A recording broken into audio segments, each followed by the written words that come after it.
जय हिंद साथियों। CRPF head constable ministerial and SI recruitment 2022 के ऑनलाइन आवेदन 4 जनवरी से स्टार्ट हो जाएंगे। तो फ्रेंड्स, अगर आप 12th पास हैं तो आप इसमें आवेदन ज़रूर कीजिएगा, क्योंकि हेड कांस्टेबल की ये लगभग सबसे बड़ी भर्ती है। क्योंकि इतना पोस्ट अब आपको हेड कांस्टेबल में देखने को नहीं मिलेगा। क्योंकि फ्रेंड्स, हेड कांस्टेबल की जनरली जो वैकेंसी आती है वो लगभग 500 पोस्ट तक ही आती है, किंतु इसमें लगभग 1458 पोस्ट हैं। तो जस्ट उसका 3 गुना वैकेंसी इसमें देखने को मिल जाता है। तो आपके लिए ये बेहतर अपॉर्चुनिटी है और ये वैकेंसी मिशन मोड में कराई जाएगी, अर्थात 2023 तक फाइनल इसकी ज्वाइनिंग हो जाएगी, क्योंकि ऑलरेडी इसका एग्जाम डेट सब कुछ आ रखा है।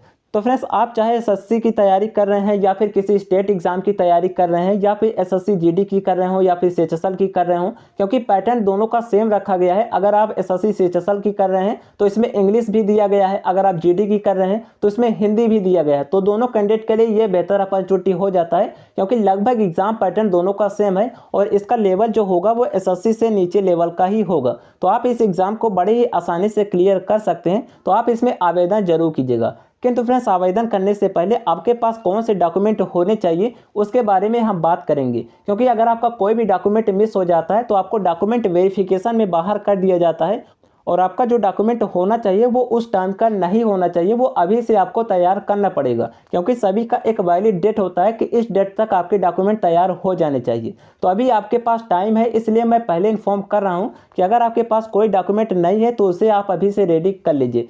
तो कौन से डॉक्यूमेंट लगने वाले हैं एंड फोटोग्राफ कैसे लगेगा, सिग्नेचर कैसे लगेगा, क्योंकि अगर आप एक बार फॉर्म को सबमिट कर देते हैं तो दोबारा एडिट नहीं कर पाएंगे एंड आपका फॉर्म भी रिजेक्ट हो जाएगा। सो इसलिए मैं पहले इन्फॉर्म कर रहा हूँ, ये वीडियो आपके लिए मोस्ट इंपॉर्टेंट होने वाला है। तो आप लोग वीडियो को पूरा एंड तक देखिएगा। उससे पहले चैनल पर पहली बार आए हैं तो चैनल को सब्सक्राइब करके नोटिफिकेशन बेल को ऑल पर जरूर क्लिक कर लीजिएगा। सभी इंपॉर्टेंट एंड लेटेस्ट अपडेट आपको हमारे चैनल पर मिल जाते हैं। तो चलिए फ्रेंड्स, स्टार्ट करते हैं। उससे पहले अगर आप एसएससी सीएचएसएल की तैयारी कर रहे हैं तो बेस्ट बुक आपको चक्षु पब्लिकेशन की मिल जाती है। इसका लिंक आपको वीडियो के डिस्क्रिप्शन बॉक्स में मिल जाएगा, इसे आप ऑनलाइन बाई कर सकते हैं। क्योंकि फ्रेंड्स, इस बुक को स्पेशल एसएससी सीएचएसएल के लिए तैयार किया गया है। अभी जो सीएचएसएल की न्यू वैकेंसी आई है तो जो भी एसएससी द्वारा लेटेस्ट पैटर्न जारी किया गया है तो उस बेस पर इसे तैयार किया गया है और इसमें पूरा प्रीवियस ईयर क्वेश्चन भी मिल जाएगा। जितने भी प्रीवियस ईयर में एग्जाम हुए हैं तो उन सभी एग्जाम के क्वेश्चन का कलेक्शन इस बुक में देखने को मिल जाएगा और इसमें न्यू सेट भी तैयार किया गया है जो कि आपके एग्जाम के लिए मोस्ट इंपॉर्टेंट होगा। तो आप इस बुक को जरूर बाय कीजिएगा। इस बुक के जरिए आप अपने सिलेक्शन को श्योर कर सकते हैं। तो इसे आप ऑनलाइन बाय कर सकते हैं, इसका लिंक आपको डिस्क्रिप्शन बॉक्स में मिल जाएगा, या फिर आप इसे नियरेस्ट मार्केट से भी बाय कर सकते हैं। तो चलिए फ्रेंड्स, स्टार्ट करते हैं। सबसे पहले हम जान लेते हैं इसके एग्जाम पैटर्न के बारे में, उसके बाद हम बात करेंगे इसके डॉक्यूमेंट के बारे में। देखिए फ्रेंड्स, सबसे पहले ये वैकेंसी जो जारी की गई है इसमें 1458 पोस्ट हैं। यहाँ पर देखिए, सबसे पहले सिलेक्शन प्रोसेस की बात करें, इसमें सबसे पहले रिटन एग्जाम होगा, उसके बाद आपका टाइपिंग होगा, देन आपका फिजिकल होगा। फिजिकल में रनिंग नहीं होगा, ओनली पीएसटी होगा, मेजरमेंट होगा। उसके बाद यहाँ पर देख सकते हैं इंपॉर्टेंट डेट भी आउट हो चुका है। तो इसका जो ऑनलाइन आवेदन स्टार्ट हो जाएगा वो 4 जनवरी से स्टार्ट हो जाएगा। उसके बाद लास्ट डेट 25 जनवरी होने वाला है। एडमिट कार्ड आपके जो आएंगे वो 15 फरवरी को जारी हो जाएंगे। तो यहाँ पर देख सकते हैं कितना फास्ट प्रोसेस है कि अभी से एडमिट कार्ड का भी डेट दे दिया गया है। तो फ्रेंड्स, ये वैकेंसी मिशन मोड में कंप्लीट कराई जाएगी, आप इसमें आवेदन जरूर कीजिएगा। एग्जाम डेट देख सकते हैं 22 से 28 के बीच आपके एग्जाम चलेंगे। उसके बाद यहाँ पर देख सकते हैं एज लिमिट का क्राइटेरिया जो है, यहाँ पर 26/1/1998 से 25/1/2005 के बीच अगर आपका डेट ऑफ बर्थ आता है तो आप इसमें आवेदन कर सकते हैं। उसके बाद यहाँ पर हम बात कर लेते हैं इसके फिजिकल एलिजिबिलिटी के बारे में, अर्थात पीएसटी के बारे में। तो देखिए, इसमें रनिंग तो नहीं होगा, पहले आपको एग्जाम क्लियर करना पड़ेगा, उसके बाद आपको टाइपिंग क्लियर करना पड़ेगा, देन आपका पीएसटी होगा, अर्थात ओनली मेजरमेंट होगा।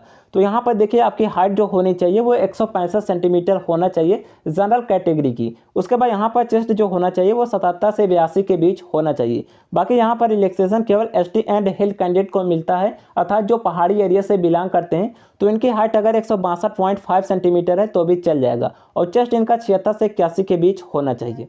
उसके बाद यहाँ पर देख सकते हैं फीमेल कैंडिडेट की ओनली हाइट मेजर किया जाएगा, इनकी हाइट 155 सेंटीमीटर होना चाहिए जनरल का। बाकी एसटी एंड हिल फीमेल की हाइट 150 सेंटीमीटर है तो अभी चल जाएगा। बाकी यहाँ पर वेट की बात करें तो देखिए फ्रेंड्स, वेट में तो जनरली किसी को बाहर नहीं किया जाता पीएसटी के टाइम, फाइनल मेडिकल के टाइम बाहर किया जाता है। तो हाइट के अकॉर्डिंग इसमें वेट मांगता है कि आपकी हाइट कितनी है, तो उसी के अकॉर्डिंग आपका वेट होना चाहिए। तो तो इसका चार्ट है, मैं आपको टेलीग्राम पर सेंड कर दूंगा, आप लोग टेलीग्राम को ज्वाइन कर लीजिएगा। टेलीग्राम का लिंक डिस्क्रिप्शन बॉक्स में मिल जाएगा। उसके बाद यहाँ पर दे सकते हैं एग्जाम पैटर्न। तो यहाँ पर देखिए आपके एग्जाम में टोटल 100 क्वेश्चन आएंगे, 1.5 घंटे का टाइम दिया जाएगा। तो यहाँ पर देखिए इंग्लिश एंड हिंदी, इसमें से कोई आप एक चूज कर सकते हैं। अगर आप एसएससी जीडी की तैयारी कर रहे हैं या फिर अगर आपको हिंदी आती है तो यहाँ से आप हिंदी दे सकते हैं, या फिर अगर आप इंग्लिश देना चाहते हैं तो आप इंग्लिश दे सकते हैं। देखिए फ्रेंड, ये आपको फॉर्म फिलिंग के टाइम चूज नहीं करना पड़ेगा, ये आप जब एग्जाम देने जाएंगे तो उस टाइम चूज करना पड़ेगा, ये आपको फॉर्म फिलिंग के टाइम नहीं चूज करना पड़ेगा। उसके बाद रीजनिंग के 25 क्वेश्चन आएंगे, मैथमेटिक्स के 25 क्वेश्चन आएंगे एंड जीएस के 25 क्वेश्चन आएंगे। तो यहाँ पर टोटल 100 क्वेश्चन आएंगे, 1.5 घंटे का टाइम दिया जाएगा। तो यहाँ पर देख सकते हैं सेम वही एसएससी वाला ही इसमें भी सिलेबस दिया गया है। उसके बाद जब आपका एग्जाम क्लियर हो जाएगा तो आपको टाइपिंग के लिए बुलाया जाएगा। अब देखिए टाइपिंग में एचसीएम की बात करें तो 35 WPM होना चाहिए अगर आप इंग्लिश में करते हैं। बाकी अगर आप हिंदी में करते हैं तो यहाँ पर आपकी स्पीड 30 WPM होनी चाहिए। तो चलिए फ्रेंड्स, यहाँ पर हम बात कर लेते हैं इसके डॉक्यूमेंट के बारे में कि डॉक्यूमेंट कौन कौन से लगने वाले हैं, क्योंकि डॉक्यूमेंट को लेकर बहुत सारे कैंडिडेट का डाउट होता है। तो यहाँ पर देखिए सबसे पहले आपके पास होना चाहिए 10th का सर्टिफिकेट, तो 10th का सर्टिफिकेट लगेगा। उसके बाद आपके पास होना चाहिए 12th का सर्टिफिकेट। अब देखिए फ्रेंड्स, ये जो भी डॉक्यूमेंट होना चाहिए, ये आपका जो इश्यू डेट होना चाहिए वो 25/1/2023 से पहले का होना चाहिए। कोई भी डॉक्यूमेंट हो वो 25/1/2023 से पहले का होना चाहिए। अगर इसके बाद का है तो वो वैलिड नहीं होगा। उसके बाद यहाँ पर दे सकते हैं फोटो आईडी प्रूफ होना चाहिए, अर्थात आधार कार्ड होना चाहिए। इसमें आधार कार्ड है, डीएल है, वोटर आईडी है, कुछ भी है तो चल जाएगा। उसके बाद यहाँ पर इंपॉर्टेंट आता है फोटोग्राफ का। तो देखिए आपको जो फोटोग्राफ अपलोड करने पड़ेंगे वो 3 मंथ से ज़्यादा पुराना ना हो, और इसका साइज जो होना चाहिए वो 50 से 100 KB के बीच होना चाहिए। तो ये आपको फोटोग्राफ अपलोड करने पड़ेंगे। बाकी आप फोटो पर डेट लगा दीजिएगा। इसमें मेंशन तो नहीं किया गया है कि आप फोटो पर डेट लगाइए, किंतु आप फोटो पर डेट जरूर लगाइएगा, क्योंकि हो सकता है बाद में फॉर्म रिजेक्ट कर दे। तो आपको फोटो पर डेट लगानी है एंड आपका जो फोटो होना चाहिए वो 3 महीने से ज़्यादा पुराना ना हो। तो उसके बाद यहाँ पर देखिए सिग्नेचर इस बार इंपॉर्टेंट किया है कि आपका सिग्नेचर जो होना चाहिए वो ब्लैक पेन से करा होना चाहिए। तो यहाँ पर आप ये ध्यान देंगे, व्हाइट पेपर होना चाहिए एंड ब्लैक पेन होना चाहिए। तो अगर आप बहुत सारे कैंडिडेट होते हैं ब्लू पेन से कर देते हैं, तो यहाँ पर ये इंपॉर्टेंट कर दिया है कि ब्लैक पेन से होना चाहिए। तो आप ब्लैक पेन में ही सिग्नेचर को अपलोड कीजिएगा। उसके बाद यहाँ पर सबसे ज़्यादा जो डाउट आता है कैंडिडेट का कास्ट सर्टिफिकेट में। तो देखिए मैं कास्ट सर्टिफिकेट जो होना चाहिए, जनरल का तो कास्ट सर्टिफिकेट नहीं लगता है। यहाँ पर जो कास्ट सर्टिफिकेट होना चाहिए वो सेंट्रल का होना चाहिए। तो सेंट्रल का कास्ट सर्टिफिकेट इसमें ज़रूरी होता है। अब देखिए अगर आपके पास सेंट्रल का कास्ट सर्टिफिकेट नहीं है तो आपको बाहर तो नहीं करेंगे, किंतु आपको जो रिजर्वेशन दिया जाता है वो नहीं दिया जाएगा, आपको जनरल में काउंट कर दिया जाएगा। तो यहाँ पर आपके पास कास्ट सर्टिफिकेट होना चाहिए। बाकी यहाँ पर ओबीसी के लिए नॉन क्रीमी का होना चाहिए। अब बहुत सारे कैंडिडेट इसमें भी कंफ्यूज होते हैं कि नॉन क्रीमी क्या होता है। तो सेंट्रल का जब आप बनाएंगे तो वो एनसीएल का ही बनता है, इसमें आप कंफ्यूज ना होइए। आप सेंट्रल का कास्ट सर्टिफिकेट बनवा लीजिए, कोई भी स्टेट से आप आते हैं सभी का सेम फॉर्मेट में बनता है। यहाँ पर मैं फॉर्मेट भी दिखा देता हूँ, यहाँ पर देख सकते हैं कुछ इस फॉर्मेट का होना चाहिए, और आप जब बनवाएंगे तो इसी तरीके का बनकर तैयार होगा। यहाँ पर आप वो भी देख सकते हैं। तो इस तरीके से आप बनवा सकते हैं, सेंट्रल का है तो चल जाएगा। बाकी यहाँ पर बाहर तो किसी को नहीं करते, कि तो आपको जनरल में काउंट कर दिया जाएगा। तो अगर आपके पास ये नहीं है तो आपके लिए बेहतर है कि आप अभी से जनरल में अप्लाई कीजिएगा।